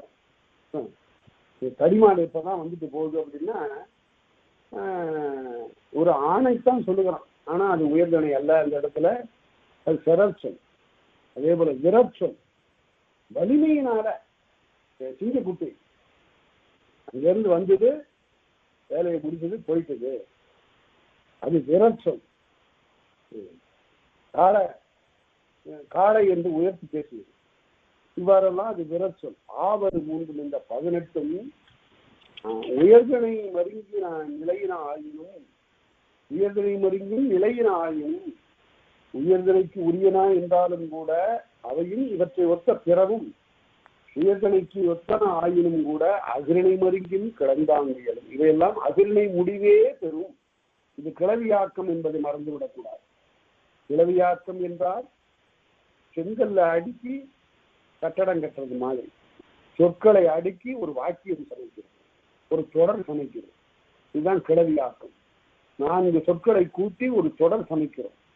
அப்படி சமைக்கிற போது அதுதான் கிளவியை ஆக்குதல். கிளவியை கொண்டு, கிளவின்னு சொல்லை கொண்டு ஆக்குதல், தொடரை ஆக்குதல். இப்படி ஆக்கும்போது இவையெல்லாம் நினைவில் வைத்துக் கொள்ள. அகிரணையா சொல்றதா, விருந்து வந்ததுன்னு சொல்றதா, விருந்து வந்தான்னு சொல்றதா, விருந்து வந்தான்னு சொல்லாத, விருந்து உயர்தனையாக இருந்தாலும் வந்ததுன்னு சொல்லு. அதே போல மகவு தூங்கிட்டுன்னு சொல்லு, குழந்தை தூங்கிட்டு என்று சொல்லு என்று பெயர். அதனால இவ்வாறெல்லாம் சொல்ல வேண்டும் என்று காட்டினார். சேனாவரையர் அருமையான எடுத்துக்காட்டுகளை அதுக்கு காட்டி வைக்கிறார். இந்த எடுத்துக்காட்டுகள்லாம் பார்த்தோம். அடுத்தது இப்ப திணைக்கு புறநடை பார்த்தோம். அடுத்தபடி பாலுக்கு புறநடை பார்க்க போறோம். என்ன பாலுக்கு புறநடைன்னா, ஆண்பால், பெண்பால், பலர்பால், ஒன்றன்பால், பலவின்பால், பால் 5. இந்த 5 பாலுக்கும் புறநடை. காலம், உலகம், உயிரே, உடம்பே, பால்வரை தெய்வம், வினையே, பூதம். பூதம்னு சொல்லக்கூடாது, அது பூதம்னு சொல்லணும். அழுத்தி வல்லெழுத்தாவே சொல்லணும். பூதம், நப்பூதனார் அப்படிங்கிறது ஒரு புலவருடைய பெயர். பூதம்னு என்ன பொருள்னு கேட்டா பெரியதுன்னு பொருள், வேற ஒன்றுமே இல்லை. பூதம் என்றால் பெரியவன் என்று பொருள். நப்பூதனார் என்றால் பெரியவன் பொருள். பூதம் ஞாயிறு, திங்கள் சொல் என வரும் ஆயிரங்கு இந்த 10 பிறவும் ஆவையின் வரும் கிளவி எல்லாம் வயின் அப்படின்னு சொன்னா இடத்துன்னு பொருள். அவ்விடத்து வயிங்கிறது 7ஆம் எத்தனை உருவு கண் என்ற பொருள்ல வரக்கூடியது. ஆவையின் வரும் கிளவி எல்லாம் அவ்விடத்து வருகின்ற சொற்கள் எல்லாம் பால் பிரிந்து இசையா உயர்கணை மேன. இவையெல்லாம் உயர்கணை தான். ஆனால் இவற்றை ஆண்பால் என்றும் பெண்பால் என்றும் பலர்பால் என்றும் பிரித்து அறிய முடியாது. பிரித்து அறிவதற்கு இல்லை. இப்படி என்றால் அதுதான் சொல்ல போறாரு. இப்ப இவருக்கு காலமாயிற்று அப்படின்னா இந்த காலம்ங்கிறது உண்மையில காலனை குறித்தது, கால கடவுளை யமன. அப்போ உயர்தனையாக சொல்லணும். காலம்னு சொல்லி இருந்தா உயர்தனையாக சொல்லணும். காலம்னு வந்துருச்ச, அதனால அகிரணையாக சொல். இவற்றை ஆண்பால் பெண்பால் எல்லாம் பிரித்து பேசாதே அப்படின்னா அகிரணை மருங்கில் இசைக்கும். அதே போல இப்ப ஒவ்வொன்றும் பார்ப்போம். காலம், இவருக்கு காலம் ஆயிடுச்சு, இவருக்கு காலம் முடிஞ்சு போச்சு அப்படின்னா காலம் உண்டான் உயிரை பறித்து கொண்டு போய்விட்டான். காலம் என்பதோ கண்ணிலி. புறநானூற்றுல வருது. யாரை கொல்றது, யாருடைய உயிரை வம்பி கொண்டு போவதுன்னு இந்த காலம் தெரியல. பகுத்தறிவில்லாதவனா இருக்கிறானே இந்த காலம் என்று புலவர் மனம் புடுங்குகிறார். வித்து அட்டு உண்டானே, எதை நல்ல போய் சாப்பிடலாமா ஐயா? உனக்கு எத்தனை பேரை பலி கொடுக்கிறான் இந்த போர்க்களத்துல போய் வெற்றி தேடுகிற போது பகைவரெல்லாம் வெற்றி சாய்த்து காலனை உனக்கு விருந்து வைக்கக்கூடிய ஒருத்தனை போய் நீ இப்ப கொண்டு சாப்பிட்டு இன்னும் உனக்கு யாரு உன்னுடைய பசிக்கு உணவு போட போறான் என்று பேசுகிறான் புறநானூற்றிலே போல. அதனால அவ்வளவுதான் காலம் ஆயிற்று. காலம் என்பது இந்த இடத்தில் அகிரணையாகத்தான் கருதப்படுது தவிர உயர்தனையில பால் விரிந்து சொல்லுகின்ற வழக்கம் இல்லை. உலகம் பசித்தது, உலகம் பேசிற்று, உலகம் மயங்கிற்று. இடவாக்கு பெயர் வேற ஒன்றும் இல்லை. உலகத்தில் இருக்கக்கூடிய மக்களை தான் குறிக்கிறது. ஆனால் ஆணு பெயராக வந்ததுனால இது அகிரணையாக போய்விட்டது. உலகம் பெரிது, பெரிதே உலகம் பாடுனர் பலரே அப்படிங்கிற ஔவையார். யாரால் தான் அது பேச முடியும். உலகம் பெருசு, ஆதரிக்கக்கூடியவங்க ரொம்ப பேர் இருக்காங்க. என்கிட்ட நாக்கில் புலமை இருக்கு போதும் என்று பேச முடியும். அதாவது இந்த இடைக்காலத்தில் ஒரு பாட்டுல அருமையான ஒரு பாட்டு, அது கம்பர் பாடியதாக சொல்லப்படுகிற ஒரு பாட்டு. கம்பர் பசியோட போனாராம் ஒரு ஊர் வழியா. சாப்பாட்டுக்கு வழி இல்லை, கையில எந்த வித்தையும் இல்லை, எதுவும் தெரியாது எழுதுறதை தவிர. எழுதுறதை கேட்டு அவன் சாப்பாடு போடுவான். அதனால அப்படிப்பட்ட நிலை எல்லா காலத்திலயும் அது அப்படிதான் இருந்திருக்கு. அப்ப அங்க இருந்து போய் ஒரு வீட்டுல ஏதாவது வேலை இருந்தா கொடுங்க, இந்த பக்கத்துல இந்த செவுரை வச்சு இட்டு போ, உனக்கு காசு கொடுக்குறேங்கிறான். உடனே அந்த செவுரு வச்சா ஒரு பூதம் அந்த செவுத்தை தள்ளி விடுதான். அந்த செவுரு வரக்கூடாதுங்கிற கருத்துடைய பூதம் ஒன்று அந்த செவுத்தை தள்ளி தள்ளி விடுதான். சரி வைக்க வைக்க அது கீழே விழுந்துருது. உடனே அப்போ ஒரு பாட்டு பாடினாரா. ஏன்னா பாட்டு பாட சும்மா இருக்க முடியுமா? நிற்கொண்டு போமளவும் இல்லாய் நெடுந்து வரே, நான் நெல்லை வாங்கிட்டு போற வரையில சுவரே நீ கொஞ்சம் நில்லு அப்படின்னு பாடினாராம். பூதமும் இந்த பாட்டை கேட்டு மசிஞ்சு சுவரை இடிக்காம இருந்துதான். இது ஒரு கதை. அதாவது என்ன பொருள் என்றால், நல்ல பாட்டுக்கு அகிரணை கூட காது கொடுக்கும் என்ற அந்த கருத்தை இப்படியெல்லாம் அழகா சொல்லியிருக்கிறான். அதனால நீ உலகம் பதித்தது, உயிர் போயிட்டுங்கிறான். அதே போல உயிர் போயிட்டு, அதுல உயர்நிலை தான் அதெல்லாம் இருந்தாலும் இந்த இடத்துல பால் பார்ப்பதில்லை. உயிர் போனால் என்றோ உயிர் போனால் என்றோ உயிர் போனார் என்றோ சொல்வதில்லை. உயிர் போயிற்று. உடம்பு வாடிற்று, உடம்பு மெலிந்தது என்று சொல்லுகிற போது அப்படி வரும். பால்வரை தெய்வம், பால்வரை தெய்வம் என்பது அறத்தை, அறம் நின்று கேட்கும் அப்படிங்கிறான். அறம் என்பது தெய்வம், பால்வரை தெய்வம். அடுத்தது அதாவது என்ன, அந்த பால்வரை தெய்வம்ங்கிறதுக்கு என்ன பொருள்ங்கிறத பார்க்கணும். எல்லாருக்கும் இன்ப துன்பங்களை வரைகின்ற வரையறுக்கின்ற தெய்வம்.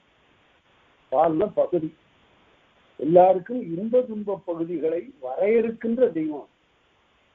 அதாவது இன்னாருக்கு இன்னதுதான் வகுத்தான் வகுத்த வகைங்கிறது அதுதான். வகுத்தான் வகுத்த வகையெல்லாம் கோடி தொகுத்தார்க்கும் துய்த்தல் அறிவுன்னாரு திருவள்ளுவர். எவ்வளவுதான் இருந்தாலும் என்ன பண்றது, எல்லாத்தையும் சாப்பிட முடியுமா? 2000 ரூபாய் நோட்டு ஒரு வீடு பூரா அடுக்கி இருக்கு. ஆனா இவருக்கும் சமைக்க தெரியாது, சமையக்காரரும் வரமாட்டேன்ட்டு போயிட்டாரு. பசிக்குத, இவ்வளவு 2000 ரூபாய் நோட்டு இவ்வளவு இருக்குத, கொஞ்சம் எடுத்து சாப்பிட வேண்டியது தானே, முடியுமா?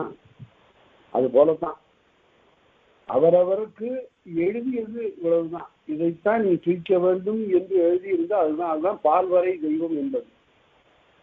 அடுத்தது வினையே. வினை என்பது செய்யப்படுகிற தொழில்.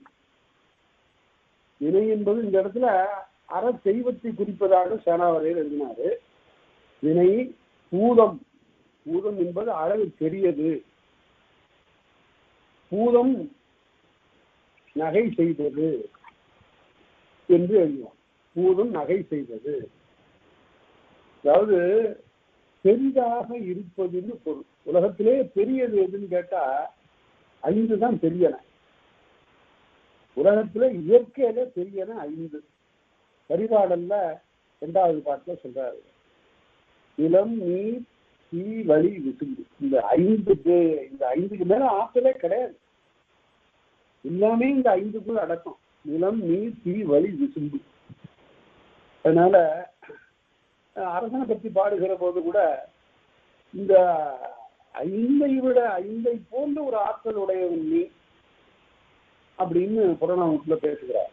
இந்த 5 தான் பெரியன உண்மையிலே. அதுதான் இந்த பூதங்கள் 5 பூதங்கள்ங்கிறான். அளவுல பெரியதாக இருப்பதனால ஆகாயம் ஒரு பூதம், தண்ணீர் ஒரு பூதம், காற்று ஒரு பூதம், நெருப்பு ஒரு பூதம், நிலம் ஒரு பூதம் என்று 5ஐயும் பூதங்களாக சொல்லுவது வழக்கம். பூதங்கள் தோறும் நின்றாயனின் அல்லார் என்று மாணிக்கவாசகர் பாடுவார். 5 பூதங்களையும் நீ நிற்கின்றாய் இறைவனே, பூதங்கள் தோறும் நின்றாயனினும் கீதங்கள் பாடுதல் ஆடுதல் அல்லார் கேட்டறியோம் உன்னை கண்டறிவாரி. மாணிக்கவாசகர் எவ்வளவு மிக்க பாருங்க. எல்லா இடத்துலையும் நீ தான் இருக்கிற, கேட்டறிவோம் ஆனால் கண்டறியாமல் காணவில்லை, என்னுடைய கண்ணுக்கு புலனாகவில்லை என்று மணிவாசகர் பெரும்படி அப்படி பாடுறாரு. அவை பூதம். ஞாயிறு என்பது சூரியன், திங்கள் நிலவு. சொல் என்பது சொல்லாகிய தெய்வம். சொல்லும் கூட ஒரு தெய்வம். நாம் பாருங்க, அதான் கலைமகன் அதற்கு ஒரு உருவம் கொடுத்தான். சொல் என வரும் இந்த 10ம் பிறவும் மன்ன. இவையெல்லாம் உயர்தனையாக பால் விரிந்து இசைக்க மாட்டா. ஆண்பால் பெண்பால் பலர்பால் என்று வாரா. இவையெல்லாம் அகிரணையாகவே சொல்லப்படும். அதனால திணைக்கு புறநடையும் பாலுக்கு புறநடையுமாக வருகின்ற சொற்கள் எல்லாம் அகிரணையாகவே சொல்லப்பெறும்ங்கிறது ஒரு தொகுத்து சொன்னா ஒரு இலக்கணம். திணைக்கு புறநடையாகவும் பாலுக்கு புறநடையாகவும் வருகின்ற சொற்கள் எல்லாம் அங்க ஒரு 18, இங்க ஒரு 10, 28 சொற்களும்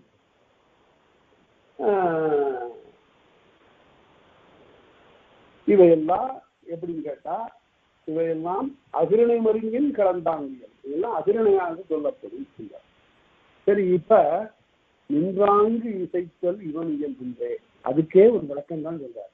அதாவது தொல்காப்பியருக்கு என்னன்னா கொஞ்சம் கூட ஐயனே வரக்கூடாது, அறவே அந்த ஐயத்தை துடைக்க. நல்ல ஆசிரியன் என்பவன் யார் என்று கேட்டால் பாடம் சொல்லிக் கொண்டிருக்கின்ற போதே இந்த இடங்கள்ல ஐயம் வரக்கூடும் என்று அறிந்து அதனை விளக்கணும். சொல்லிக்கொண்டு போகின்ற போதே அந்த ஐயங்களை விலக்கிக் கொண்டே போக வேண்டும்.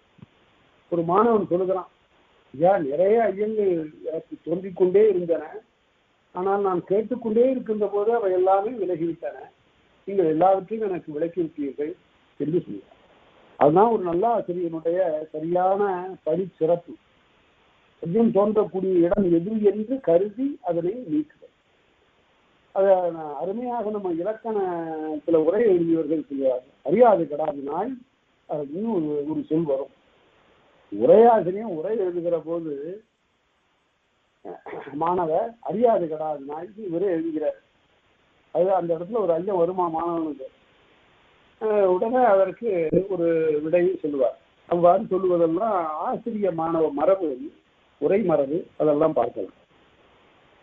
இப்ப ஒரு ஐயத்தை போக்குறார். நின்றாங்கு இசைத்தல். அந்தந்த மேல சொன்ன 18 ஒரு 10 28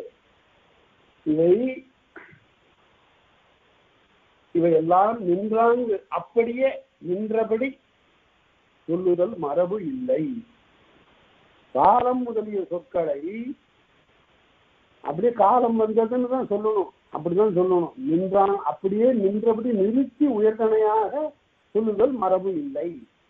எப்படி?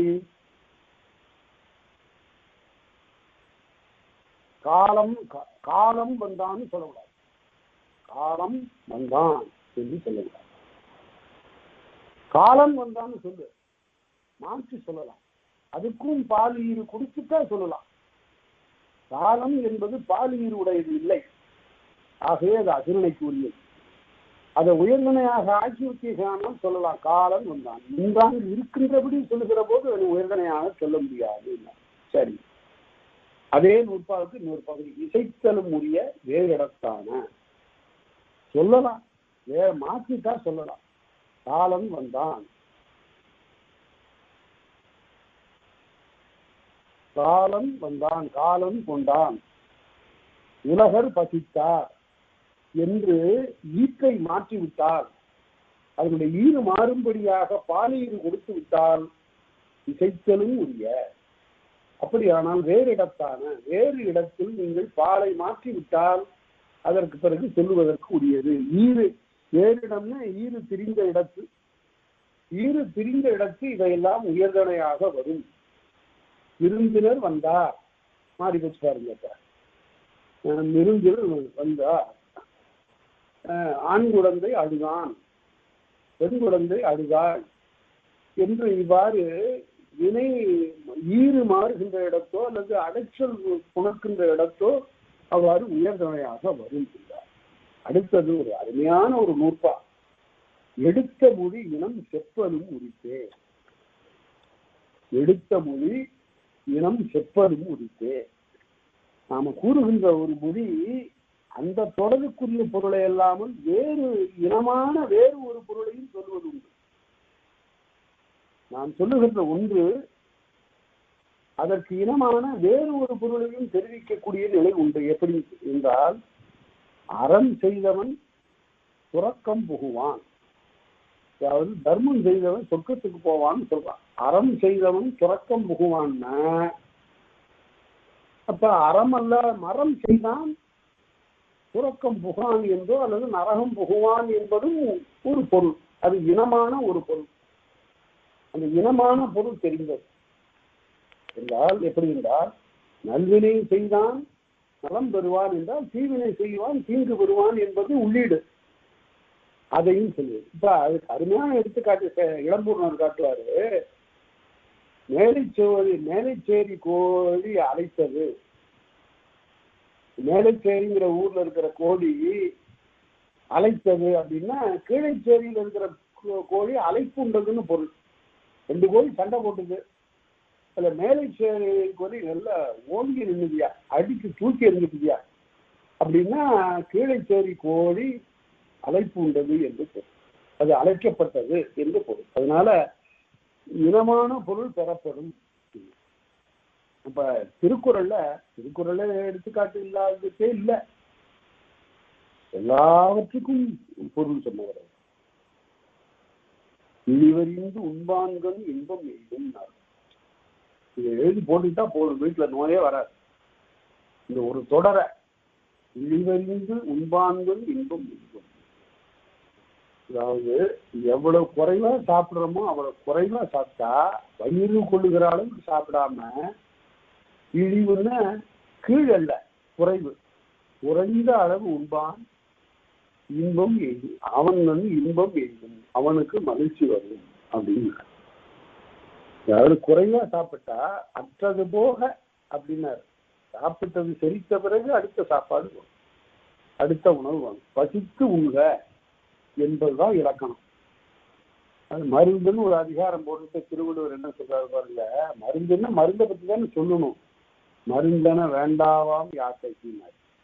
மருந்துங்கிறது உடம்புக்கு வேண்டியதில்லை, அருந்தியது அற்றது போற்றி முனி, சாப்பிட்டது செரிக்க வாழ்ந்துட்டா போதும், மருந்துங்கிறதே வேண்டியதில்லை என்று சொல்கிறார். அதனால இழிவறிந்து உண்பான்கள் இன்பம் எய்துங்கிறதுல ஒரு இனமான வேறு ஒரு செய்தி அறியப்பட்டது. கழிவேர் உரையான், கழிவேர் உண்டி சாப்பிடுகிறவன் இன்பம் எய்தான் என்று பொருள்.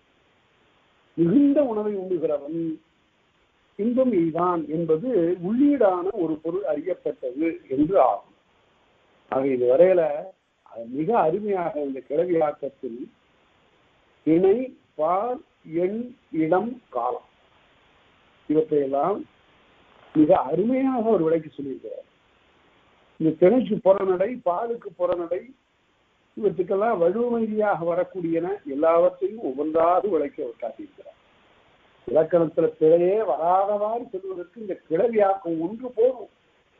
தொடர் எழுதுகிற போது ஐயன்னு வரக்கூடாது. எப்படி என்ன, நான் உயர்கனையும் அகிரணையும் எல்லாத்தையும் சேர்த்து ஒரே தொடரா எழுதிட்டே வந்தேன், இப்ப வினைமுற்று எப்படி கொடுக்கறதுன்னு தெரியலையே அப்படின்னா, செய்யுள் எழுதினியா ஒரே நடையில எழுதினியான்னு கேட்கிறார் அப்படின்னாரு. அப்ப சுடுகாடு, பேய், எருமை, வடுகர், கருநாடல், சுடுகாடு, பேய், எருமை இவை ஆறுன்னு அங்க அகிரணை கொடுக்குற பரவாயில்ல செய்யுள் எழுதுங்கள். ஆனால் உயர்நிலையில் சொல்லுகிற போது, உரைநடையில சொல்லுகிற போது உயர்தனையா சொல்லிடு, நானும் குதிரையும் வருவோம்னு சொல்லு.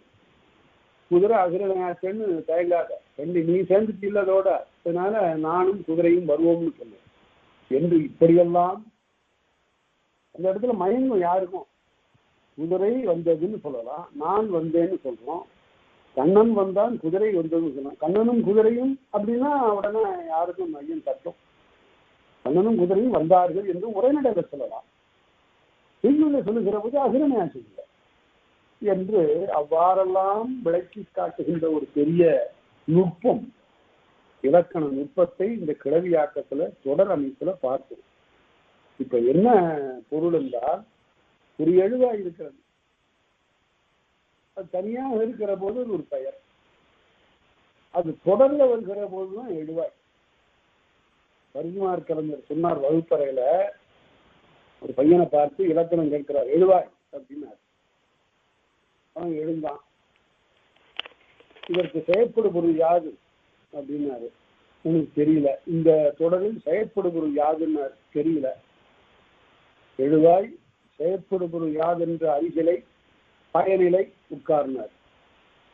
எழுவாய் செயற்படு பொருள் பயனிலை. பயனிலைன்னா பயன் நிலைக்கின்ற இடம் கடைசி. இந்த இடத்துல ஒரு பயன் இலைன்னார், பயன் இல்லை போ அப்படின்னார். பரிமார் கலைஞர் அவ்வளவு சிறப்பாக நாமக்கல் கிறிஸ்துவ கல்லூரியில பாடம் சொன்னவர் என்று புகழ்பெற்றவர்.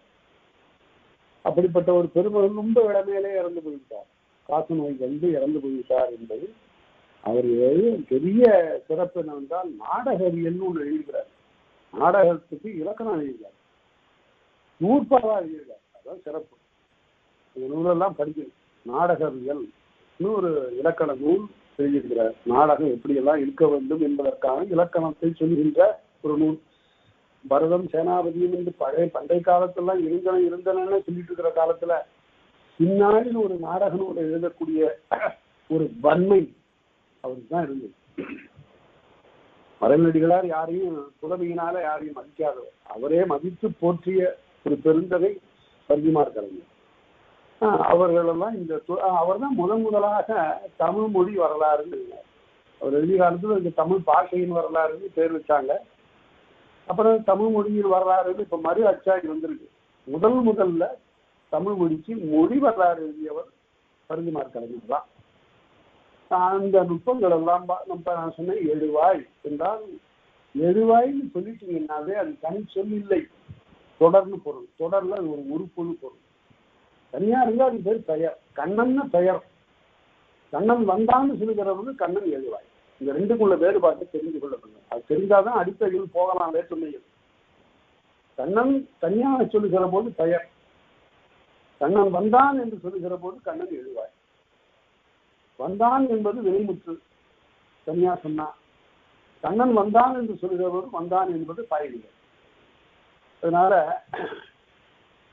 இவ்வாறு ஒரு அமைப்பை, தொடர் அமைப்பை நமக்கு கிளவியாக்கத்தில் கற்பித்திருக்கிறார். குதிரையை சாட்டையால் அடித்தான். இப்ப என்ன செய்யணும்னா, நாம இதுவரையில பார்த்ததெல்லாம் கண்ணன் வந்தான் தான். கண்ணன் வந்தான்னு சொல்லாமா, கண்ணன் வந்தாள்னு சொல்லலாமா, கண்ணன் வந்தார்னு சொல்லலாமான்னு கேட்ட கேள்விக்கெல்லாம் விடை சொல்லிட்டார். 11 ஈர்களையும் சொல்லிட்டார். அதெல்லாம் சொல்லியாச்சு. ஆண்பாலுக்கு ஈறு, பெண்பாலுக்கு ஈறு, பலர்பாலுக்கு ஈறு, எல்லாவற்றையும் சொல்லிட்டார். இப்ப ரொம்ப நுட்பமா கவனிக்க வேண்டிய செய்தி என்னவென்றால், 2 சொற்கள் சேர்ந்த ஒரு தொடருக்கு இலக்கணம் சொல்லியிருக்கிறார். கண்ணன் வந்தான் ஒரு தொடராச்சு. இப்ப அடுத்தபடி என்ன சொல்ல போறாருன்னா, வேற்றுமை அல்ல, கண்ணனை கண்டேன். நடுவுல என்ன சேர்ந்தது? ஐங்கிற உருவு சேர்ந்தது. அது இடைச்சொல். இன்னொரு சொல் நடுவுல வருகிறது. கிளவியாக்கத்துல அடுத்த ஸ்டெப், அடுத்த படிநிலை. கண்ணனை கண்டேன், கண்ணனுக்கு தந்தேன் அப்படின்னு வருகிற போது பொருள் மாற்றம் ஏற்படுகிறது. பொருளை வேற்றுமைப்படுத்துகிறது. பொருளை வேற்றுமைப்படுத்த அதற்கு பெயர்தான் வேற்றுமை. பொருள் வேறுபாடு செய்வது வேற்றுமை. அதுலேயும் ரொம்ப நுட்பமான செய்தியை நச்சினார்க்கினியர் என்ற உரையாசிரியர் விளக்குகிறார். அதை தொடர்ந்து அதை நாம பார்ப்போம். இதுவரையில கிளவியாக்கத்தை பயிர்கின்ற நீங்கள் எந்த விதமான பிழையும் இல்லாமல் தொடர்களை அமைத்துக் கொள்ளக்கூடிய வறுமையை பெற்றிருக்கிறீர்கள் என்று பொருள். அதனால திரும்ப திரும்ப பல சமயங்கள்ல இவற்றையெல்லாம் புரட்டி பார்த்தால் இந்த ஐயங்கள் எல்லாம் அறவே விலகும். ஐயம் ஏதும் இருப்பின் அதற்கு பிறகு நீங்க தெரிவித்தால் நான் உடனே அதை தெளிவுபடுத்த என்னால் என்ற அளவில், அறிவு கட்டிய அளவில் நான் அதை தெளிவுபடுத்துவேன் என்று கூறிக்கொண்டு இதுகாரும் கேட்ட உங்கள் அனைவருக்கும் என்னுடைய நன்றியை தெரிவித்துக் கொண்டு அமைகின்றேன். நன்றி, வணக்கம்.